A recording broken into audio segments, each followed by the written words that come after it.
Hey guys, what's up? So is anyone else sick of winter? Cause I am. Winter always feels like it lasts forever, and by February I always get winter fatigue. It's fun at first, but by this time of year I am completely worn out. So I decided to make a chill summer game to take my mind off the weather and remind me of warmer days. Let's get to it. I started by sitting down with my wife and tossing around a few ideas. We talked about a lemonade stand game, a hiking game, and a seashell collecting game. None of these ideas were quite working for me, but I liked the idea of a tropical beach setting. What's more summer than that? I decided to start there. I asked my wife to give me some limitations to work in. Here's what she came up with. The game has to be a cooperative multiplayer game, and the players have to be trying to get a high score. It also has to have a hand-drawn art style and a summer-themed color palette. With these limitations in mind, I came up with an idea for a game where the players have to keep a beach ball in the air for as long as possible without letting it touch the ground. The players need to take turns hitting the ball to score points and get a high score. I wanted the game to have a similar atmosphere to Wii Sports Resort, which is a classic game from my childhood. And I asked my wife if she could draw an islandy looking background for the game, since she is a very talented artist with an eye for form and detail. She agreed and we both got to work. I opened up Construct 3 and added a floor and 2 sprites with platform controls. Next I added a beach ball that uses the physics behavior to bounce around. It took some experimenting to get the platform behavior and the physics behavior to play nicely together. I tried making them all physics objects at first, but it didn't work the way I wanted, so I had the idea to make the players platformer objects and set a separate physics object to follow them to collide with the beach ball. Next I added a barrier in the middle so that the players would have to stay on their own sides. No crossing the line. Stay on your own side. This works like a volleyball net, so the ball can go over the top. Next, I set up a scoring system where the players score points the first time they hit the ball. They can hit it multiple times to get it back over the net, but they only get a point for the first hit. Next, I made a sandy beach. I used a large sprite and altered its mesh using Perlin noise, which gave it these nice curves. Because of this, the beach is slightly different each time you play and has randomly generated waves. Next, I set up a camera system that scales the layout to keep both players and the ball on screen at all times. It was a bit jittery, but I didn't mind at this point. The core game loop was finished and it was time to work on the art. I used Krita to get that hand-drawn look. I drew a nice pink and yellow beach ball that reminds me of lemonade. Gosh, I'm getting kinda thirsty.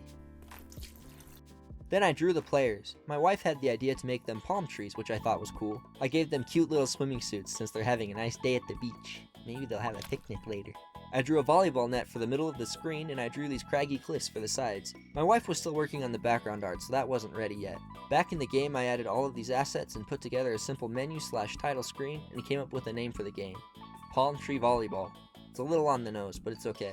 Things were still in a bit of an ugly state even with the new art. Also, the game was really hard. The ball moved so fast it was difficult to reach it in time to try and hit it over the net to the other player. The game wasn't shaping up in the way I had imagined, and I started to experience what I call vision crisis, which is where you get to that point in the creative process where you've begun to execute on your vision well enough that what actually exists replaces what you had in mind before you started. But if what you've made so far doesn't quite live up to what you imagined, it can be really disheartening, and it's difficult to keep the old vision in mind. At this point, I had a really half-finished game that was ugly and not quite fun. It was hard to keep the end goal for the game in mind. All I could see was what I had so far. I was disappointed. I've experienced vision crisis a lot. You get to a point where the game is semi-finished and things just aren't quite there. If you've ever experienced this, you know it can stop a project dead in its tracks. You lose motivation to work on it, and it's really easy to be tempted to work on something else instead. So what can we do? Well, here's the secret to getting over vision crisis. You just have to keep going. You have to remind yourself what you had envisioned and work towards your game's potential and not what already exists. This is the easiest time to quit working on the game, but you can't quit now. You gotta keep making changes until it comes closer to your vision. That's the nice thing, is that you can keep adjusting and updating things until it gets there. It takes a lot of small changes over time to work your creation into what you know it can be. So that's what I did. Instead of giving up, I kept tweaking things until it looked and felt a bit better. I experimented with the blue sky and shadows, and that helped a bit. I adjusted the menu and the game over screen. I added these ambient beach sounds in the background, which I really liked. My wife finished the background art, and that helped a lot. Look at how good this looks! She is amazing! With the new art in place, I was suddenly feeling a lot better. I had more energy for working on the game, and I was excited to keep making changes. Speaking of changes, let's take a moment to check in on how things are going this month. In my last video, I told you guys my goal was to lose 50 pounds.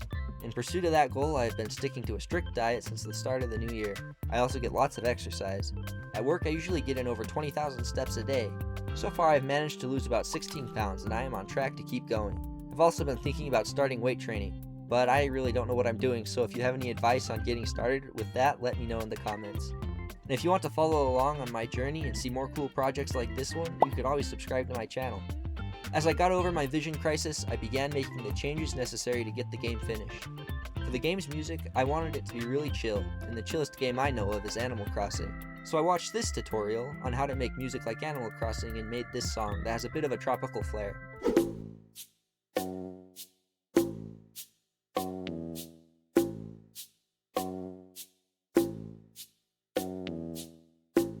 I struggle to make melodies that I like, so this song is just a beat, a bass line, and some chords. I still need to learn more about making good music. I added the song to the game and started making sound effects as well. I have sounds for when the ball gets hit, when a player scores, and when the players jump and land back in the sand. I knew that the game needed to be easier, plus my wife kept telling me the same thing when we were playtesting it, so I kept tweaking things to try and get it right. I finally figured out that I needed to limit the beach ball's max velocity. Now it goes much slower, except for when the players first hit it, and then it goes much faster to make it over the net. Now the game feels a lot better to play. I also made the game cheat just a little bit so that the ball moves a little more towards the other side of the screen than it should, to make it that much easier to get the ball over the net. But you can hardly tell when playing. The gameplay is a lot more fun now.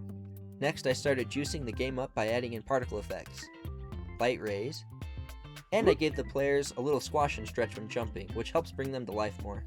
I also fixed the camera jitter. The trick is to have a hidden object that quickly follows the beach ball and have the camera track that instead of the ball directly, since it was the physics on the ball that was causing the jitters in the first place. Next, I added a wave that moves up and down in the background. I also spruced up the menu and game over screens and added in a nice looking title that mimics the look of a shoreline. I added a simple screen transition and the game was finished. There are no chimpanzees in this game, unfortunately. Sorry buddy, maybe next time. You can play it alone or with a friend on itch.io.